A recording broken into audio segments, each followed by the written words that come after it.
I'm really excited about what ZXMOTO represents. Let me tell you why. ZXMOTO is fascinating not just because of their motorcycles, but because of the guy behind the company. This isn't some faceless mega corporation with 14 vice presidents and a marketing department trying to leverage their racing program to turn around and sell value-driven commuter bikes. The founder, Zhang Xue, is pretty much the opposite of that. He grew up in rural China and dropped out of school at 14 years old to become a motorcycle mechanic. Not because he had some grand entrepreneurial master plan, but just because he was obsessed with motorcycles. He had racing aspirations himself, specifically around enduro and other off-road disciplines. But like a lot of people born without money or racing connections, the racing dream never materialized. At least with Zhang Xue in the saddle. And we see this on every level of motorcycle racing. To have a chance of racing professionally, you either need to be genetically gifted, born into a motorsports family, or have the means, access, and time to dedicate every moment of your life starting from age 3.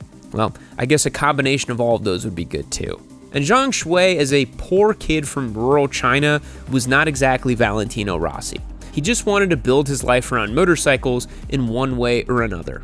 And I think that's part of why this story resonates so hard, because Zhang Xue is not approaching motorcycles like an executive, he's approaching them more like an enthusiast. He's the sort of guy who's going to spend hours in the garage after a race personally rebuilding an engine or finding new ways to shave a few hundred grams of weight. He's been fueled by not just passion and a desire to win, but by a personal responsibility to eschew the expectations of what a Chinese motorcycle is meant to be. Zhang Xue has been determined to blow the lid off of those stereotypes and prove that motorcycles from China could hold against other big legacy brands. And in just 2 years since its founding, ZXMOTO did just that.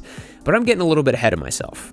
During the early 2000s, Xue started working for various motorcycle companies throughout China. He learned about manufacturing, supply chains, engineering, racing support, and distribution. As while he was cutting his teeth in the industry, getting hands-on experience, he was secretly making plans to do his own thing, to start a company where he could put performance and passion first. While Zhang Xue wasn't the only one trying to change the expectations of Chinese motorcycles, his approach was wholly unique. You have companies like CFMoto who compete globally through brand partnerships and essentially bought their way into credibility. But Xue's approach was way more raw. It was grassroots, it was DIY. He wasn't trying to build motorcycles that looked cool for Instagram or Gen Z brain rot squids.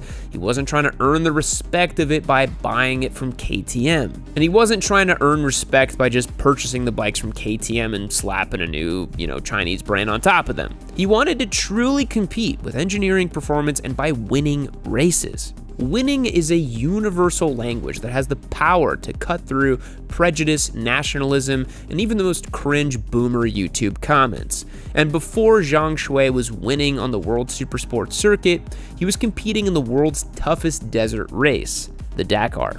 Before ZXMOTO ever existed, the founder Zhang Xue first made waves with another company called Kove. If you're unfamiliar with Kove, you must not be involved in the ADV bike universe. They're the first Chinese motorcycle brand that forced enthusiasts to go, wait a second, these guys might actually be serious. Because unlike companies like CFMoto, they're not focusing on trendy styling, cheap pricing, or flashy tech packages. Kove's entire brand is based on serious off-road performance, not kind of like a pretty good for the price performance, but just real deal performance. And they've been catching the eye of a lot of riders, which actually means something when you know how hard these off-road and ADV guys are to please.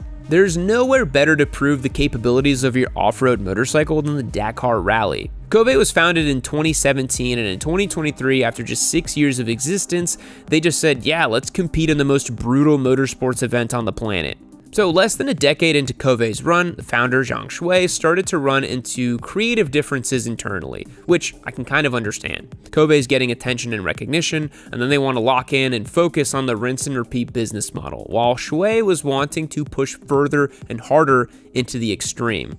He seems like a guy who refuses to do things the easy way. So he left Kove, the company he founded, to start ZXMoto. And if you thought Kove's quick ascension was hard to believe, ZXMOTO's is even crazier. ZXMoto was founded in 2024, just 2 years ago. They're not a legacy manufacturer with decades of racing pedigree. They're not a relatively new player with state funding or a white label rebrand of an existing product.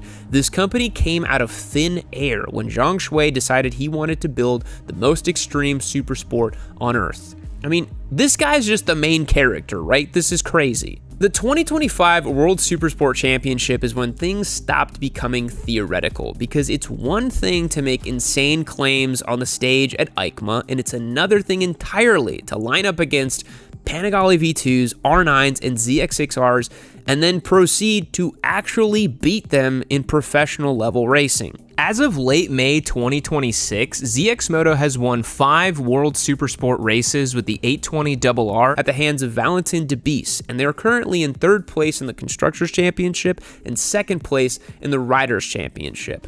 Now, those numbers may change. They're literally racing this weekend as I'm recording this video, so cut me a little bit of slack.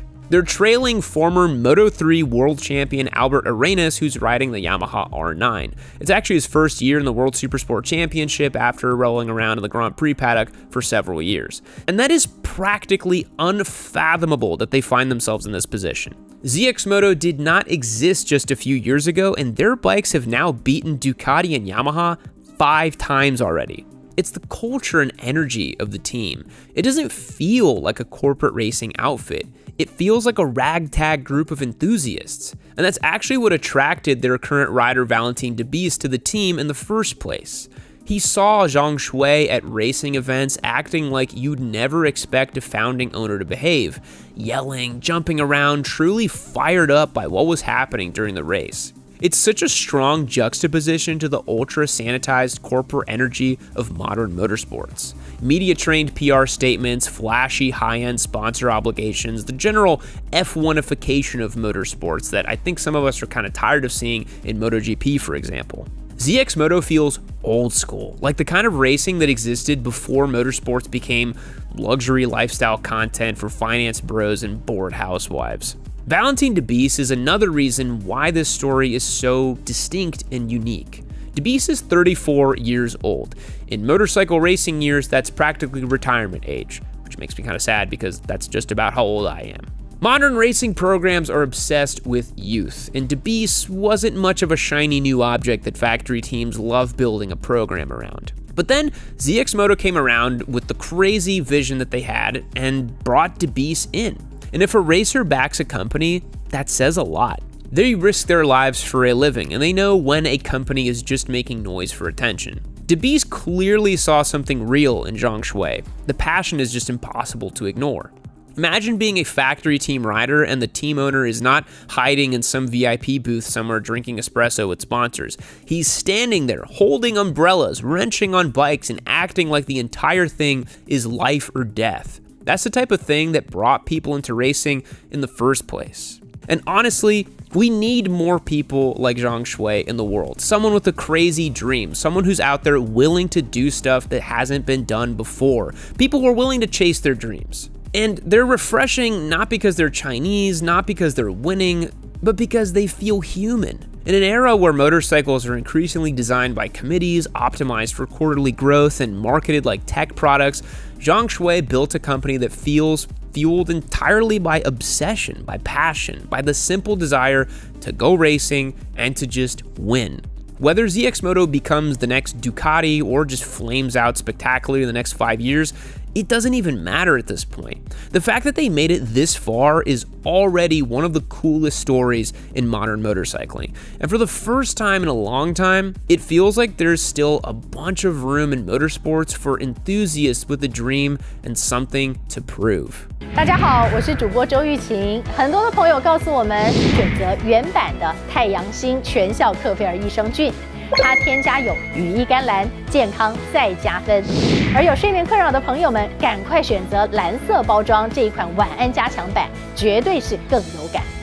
每日克菲尔，时刻美好 ，Good Feel Good， 请上快点购为健康下单，而且要记得输入推荐代码，有额外的折扣优惠。太阳星全效克菲尔益生菌基础版、晚安加强版，新包装改版，内容不变，抽取更方便。要吃就吃最好的。